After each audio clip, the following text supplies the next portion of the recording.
Have you ever felt time stop? Not just the eerie stillness of a quiet moment, but a visceral, suffocating halt, like the world itself is holding its breath, waiting for you to make the most impossible decision of your life. I have, and somehow, I survived. Barely. I work as a prison security officer, but not just any prison. This place is a living nightmare, a labyrinth of despair and madness. Imagine a fortress of darkness, where the worst of humanity know, something worse than humanity festers. It's not just a prison, it's a breeding ground for chaos, where the rules barely exist, and survival warps your soul. This place changes you. It strips away your humanity, layer by layer, until you're nothing but a hollow shell. The crimes here are unspeakable, the inmates monsters in human skin. Even the guards, myself included, are no saints. You learn to laugh at the darkest things, just to keep from screaming. But there's one part of the prison we don't laugh about, the deep block. It's not just another wing. It's a descent into something else entirely. The deeper you go, the darker it gets physically. Yes, but also spiritually. The air itself feels alive, like it's watching you, pressing against your skin. At the end of the deepest corridor lies the door. An ancient, rusted thing with a steel bar for a handle and for locks that look like they've never been touched. The sign above it is so corroded, you can barely make out the letters, except for two faint ones in the corner. R and T. None of us know what's behind that door. The higher-ups don't talk about it. If you ask, they just say, classified. But we've all heard the whispers, stories of bodies, experiments, things that should never have existed. Whatever's behind that door, it meant for this world, today. Everything went to hell. The riot was unlike anything we'd seen before, coordinated, feral. It was as if the prisoners had been waiting for this moment, planning it for months. 3 guards were killed in the first few minutes, their bodies torn apart like paper. The prisoners had makeshift weapons at first, shivs, sharpened toothbrushes, but soon they had our batons, our guns. I was stationed near the deep block when it started. The screams were deafening, echoing down the halls like a symphony of despair. I tried to hold my ground, but then I heard a sound that didn't belong. It wasn't human, it wasn't animal, it was something other. A low, guttural growl, so deep it rattled my bones. It was coming from the end of the corridor, from the door. The locks were moving, not opening, but twisting, as if they were alive. I froze, unable to look away. The metal groaned, the sound like nails on a chalkboard, and the air grew colder, heavier. Then the door started to open. I had a choice, run or stay. But running wasn't an option, not with the prisoners swarming behind me. I gripped my weapon tighter, praying to a god I wasn't sure existed. The door creaked open, just a crack, and a hand, if you could call it that, slipped through. It was blackened and twisted, the fingers unnaturally long, ending in claws that gleamed like polished obsidian. The growling grew louder, and the air itself seemed to scream. I made my decision. I don't know how, but I managed to slam the door shut and lock it, just as whatever was behind it began to push through. The locks twisted back into place, as if sealing themselves, and the growling stopped. But I can still hear it, in my dreams, in the silence. I survived that day, but I left a part of myself in that corridor. Something is still behind that door, waiting. And I know, deep down, that it won't stay locked forever. The riot was absolute chaos. The guards stationed in the most populated areas didn't stand a chance. The prisoners swarmed like a plague, groups of them tearing through the facility with terrifying precision. Some focused on freeing others, while the rest hunted for the rumored emergency gun cache. It was hidden well, but not well enough to escape their determination. I stumbled through the chaos, my pulse pounding like a war drum. Somehow, I found myself in one of the top-secret rooms, its door ajar, its interior eerily deserted. Desperation guided my hands as I rummaged through the drawers, until I found it, a key. It wasn't like any key I'd ever seen. Its shape resembled a skeleton key, but its studs twisted into jagged, thunderbolt-like patterns. A warning was etched above the drawer. Authorized use only. Lethal force will be used. I didn't need to think. I already knew what it was for. My body moved on instinct, adrenaline drowning out reason. I clutched the key and bolted, weaving through the chaos, dodging blows and retaliating when I had to. My knuckles cracked against one prisoner's face, and I felt the sick crunch of cartilage beneath my fist. Another lunged at me, but I slammed him against the wall and kept running. The next thing I remember, I was standing at the end of a long, desolate corridor. The deeper parts of the prison always had an oppressive atmosphere, but now it was suffocating. The air was heavy, damp, and cold enough to seep into my bones. The faint sound of dripping water echoed like a countdown. At the end of the hall stood the door, OOR. The letters were faded, almost illegible, but they loomed in the dim light like a warning. My hands shook as I approached, the key trembling in my grip. Each step felt heavier, like the air itself was trying to pull me back. I reached the door and inserted the key into the first lock. It resisted, grinding as if it hadn't been turned in decades. With a groan, it gave way, and I moved to the next. Each lock was a battle, the metal screeching in protest. When the final lock clicked open, I hesitated. The handle was ice cold. My breath fogged in the frigid air as I gripped it and pulled. The door groaned, steel scraping against the floor, its sound reverberating down the hall like a dying scream. I slipped inside and pushed the door closed, leaving only a narrow crack behind me. Darkness, pure, impenetrable blackness swallowed me whole. I couldn't see my hand in front of my face, couldn't even tell how large the room was. My fingers fumbled along the walls until they found a string hanging from above. I pulled. A single, flickering light bulb buzzed to life, casting a dim, sickly glow. In the center of the room stood a steel cylinder. It was massive, twice my height, and covered in locks, bolts, and a heavy safe wheel. It looked as though it had been sealed to withstand the end of the world. And then I saw it, the peephole, a small, circular hatch, 3 feet above my head. My breath hitched as I noticed another key lying on a nearby table. I hadn't seen it before, hidden in the shadows. My hands trembled as I picked it up and slid it into the peephole's lock. It fit perfectly. I paused, my heart thundering in my chest. There was no turning back now. Slowly, I slid the cover open and peered inside. Eyes, too dim, scarred eyelids stared back at me. The flesh around them was twisted and discolored, as if burned. The eyes themselves were wrong. One was milky white, blind and lifeless. The other was blood red, glowing faintly in the darkness. My throat tightened, but I forced out a single word. Hello. The eyes snapped open. A deep, guttural voice erupted from within the cylinder. It sounded like the grinding of stone and the growl of a beast. It was filled with rage, despair, and something far worse, hate. Yes, it boomed, the word vibrating through the air, pressing against my chest like a physical force. The light flickered and died. In the darkness, I felt it, the weight of its gaze, the malice radiating from those eyes. I couldn't move, couldn't breathe. And then, it spoke again, set me free. The room was suffocating. The air seemed heavier with each passing second, pressing against my chest as though the very walls were alive and watching.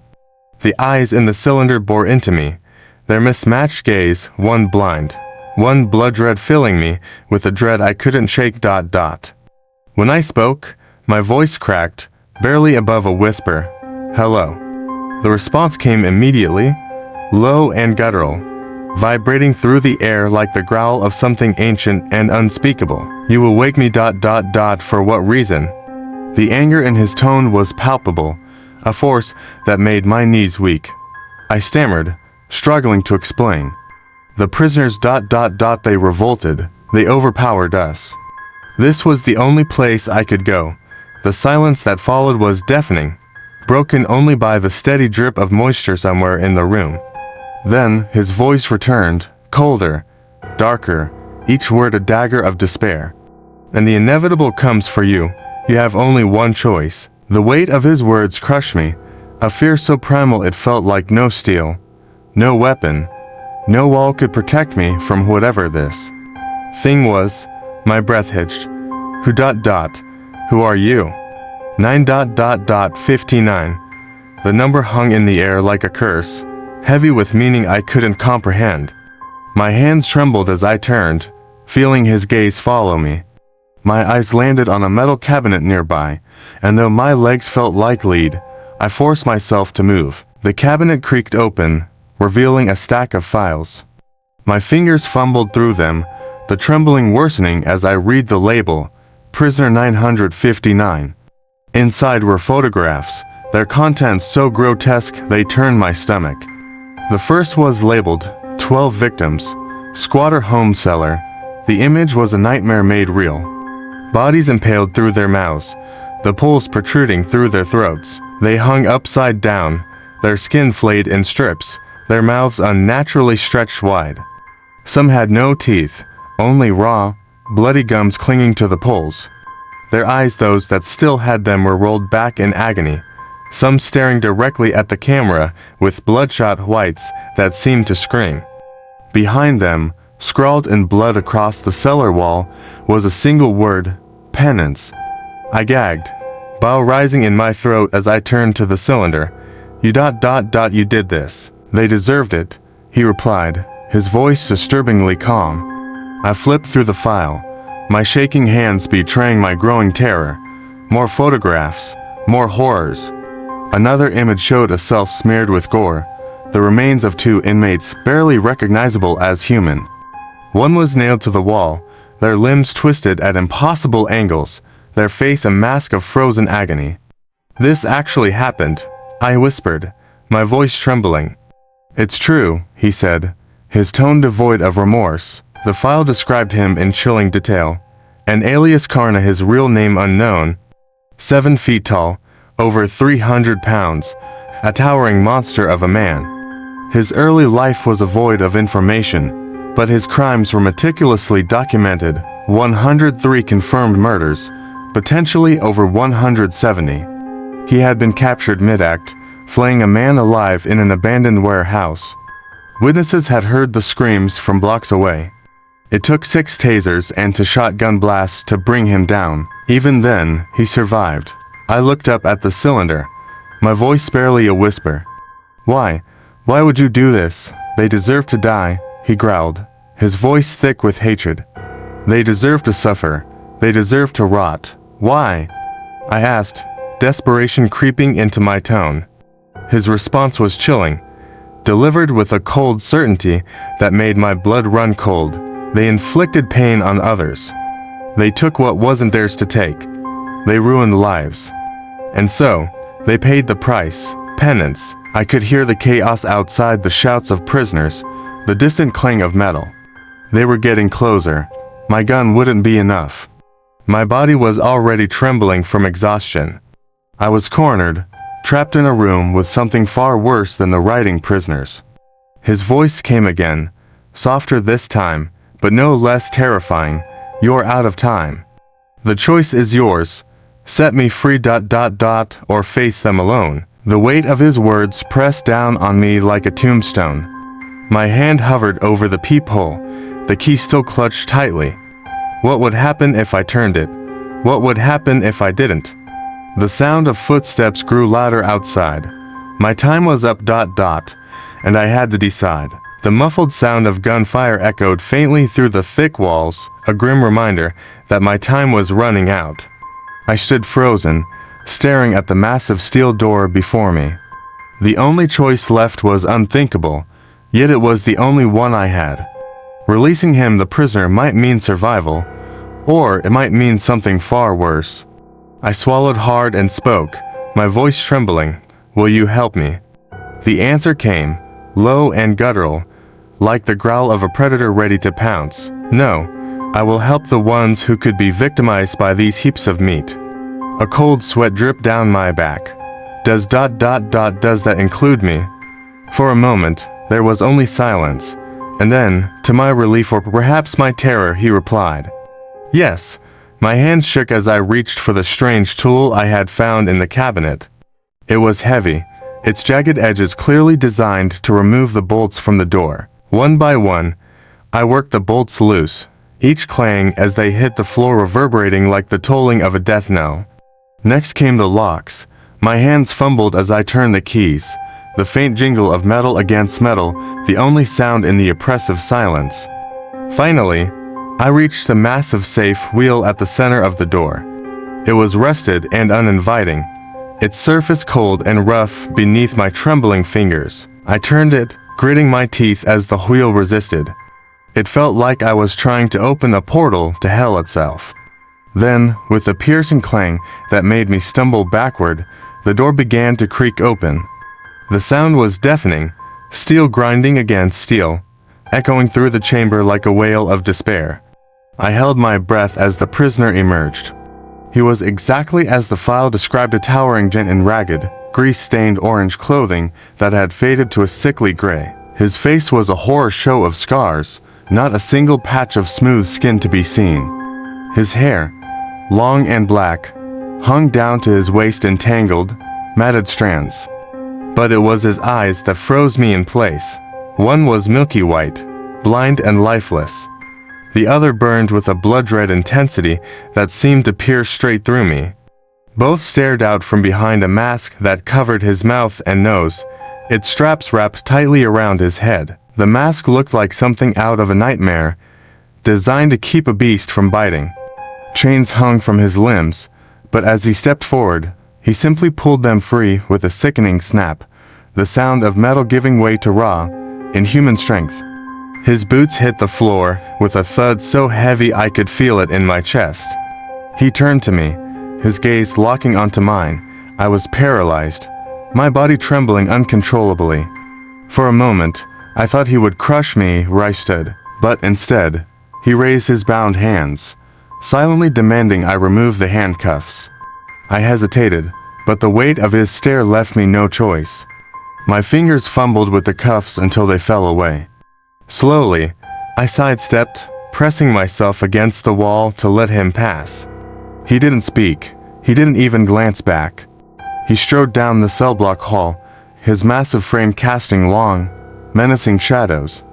The air grew colder as he moved, as if the very atmosphere recoiled from his presence. Then, two prisoners rounded the corner, their eyes widened in horror as they froze in place, realizing too late who or what they had encountered. The prisoner, Karna, moved with terrifying speed. His massive hand shot out, slamming into the first man's head with a sickening crunch. The force sent the man's skull colliding with the steel door of a cell, leaving a bloody smear as his lifeless body crumpled to the ground. The second prisoner didn't even have time to scream. Karna grabbed him by the face, his fingers digging into the man's flesh, and smashed the back of his head against the opposite wall. The sound was grotesque, bone shattering, flesh tearing. Blood and fragments of skull sprayed across the corridor, painting the walls and floor in a gruesome tableau. I stood frozen, unable to look away from the carnage. Karna didn't pause to admire his work. He stepped over the mangled bodies and continued down the hall, each thundering footstep a reminder of the monster I had unleashed. And I couldn't shake the feeling that his promise to help me was as fleeting as the lives he had just taken. I was paralyzed, utterly speechless. What I had just witnessed defied comprehension. 959 had killed two men with no more effort than swatting flies. By the time I managed to gather the shattered fragments of my sanity, minutes had passed. The silence in my mind was replaced by the distant cacophony of the prison, a symphony of terror. The chaos had transformed. The anger and shouts of rioting prisoners gave way to something far more harrowing. Blood-curdling screams, desperate cries for help, pitiful pleas for mercy, and the agonized groans of the dying. I forced myself to follow the trail of carnage left in his wake. The halls, once alive with violence, now felt like a mausoleum. Blood and gore painted the walls, the floors, and the ceiling in macabre patterns. The remnants of prisoners were strewn about shredded orange fabric clinging to blooded fragments of flesh. Some bodies were grotesquely impaled on jagged bars fashioned from ripped-off cell doors. Gunshots echoed sporadically, but they were futile against the monster that stalked these halls. The screams persisted, then abruptly ceased, one by one, leaving behind an oppressive, dreadful silence. I stumbled forward, my breath catching as I passed what was left of the inmates. There was no mercy, no hesitation in his slaughter. One prisoner hung grotesquely over a railing by his tattered jumpsuit, his lifeless body swaying like a grotesque effigy. Others were dismembered, their limbs twisted and scattered like broken dolls. But the guards had fared no better. Their bodies were mangled almost beyond recognition. Those still alive were huddled in corners, trembling and muttering incoherent prayers. Then, I found him. 959 stood in the center of the carnage, his massive frame towering over a prisoner whose head he crushed beneath his boot with a sickening squelch. He moved with calculated brutality, pulling another inmate off a guard like a child discarding a toy. He slammed the prisoner against the wall, his enormous hand wrapping around the man's neck. The sickening crack of bone echoed through the corridor, and the body fell limp. Another inmate, desperate and armed with a shotgun, rushed at 959. The butt of the gun slammed into his back, but it might as well have been a gentle tap. 959 turned slowly, his blood-red eye locking onto the attacker. The inmate swung wildly, but 959 caught the punch effortlessly. With his free hand, he grabbed the man's elbow and twisted, the joint dislocating with a nauseating pop. The inmate's scream was short-lived. 959 grabbed the shotgun and bludgeoned him until his body was an unrecognizable mass of shattered bone and pulped flesh. A hiding prisoner tried to seize the moment to grab me from behind. Instinct took over. I spun around, firing twice into his head. He crumpled, but before I could catch my breath, 959 stepped in. He grabbed the fallen man's leg, straightened it with an almost casual motion, and then snapped it backward with such force that the bone jutted through the skin. The prisoner's scream was inhuman, a sound that would haunt me for the rest of my life. 959 watched, his expression unreadable, as if the gruesome act was no more significant than stepping on an insect. And then, just like that, he was gone. When the SWAT team finally arrived, the prison was a blood-soaked ruin. The survivors were few, their eyes hollow, their minds shattered. The authorities searched every inch of the facility, every corridor, every cell. But 959 had vanished, leaving no trace of his departure. In the days that followed, the city became a fortress. Investigators scoured every corner, desperate for any sign of him. But there was nothing, no reports, no sightings, no gruesome murders to follow his trail. 959 had disappeared, slipping into the shadows as if he had never existed. Yet, even now, I feel his presence. Somewhere out there, he's watching, waiting. And I can't shake the thought that he's not done. Not yet.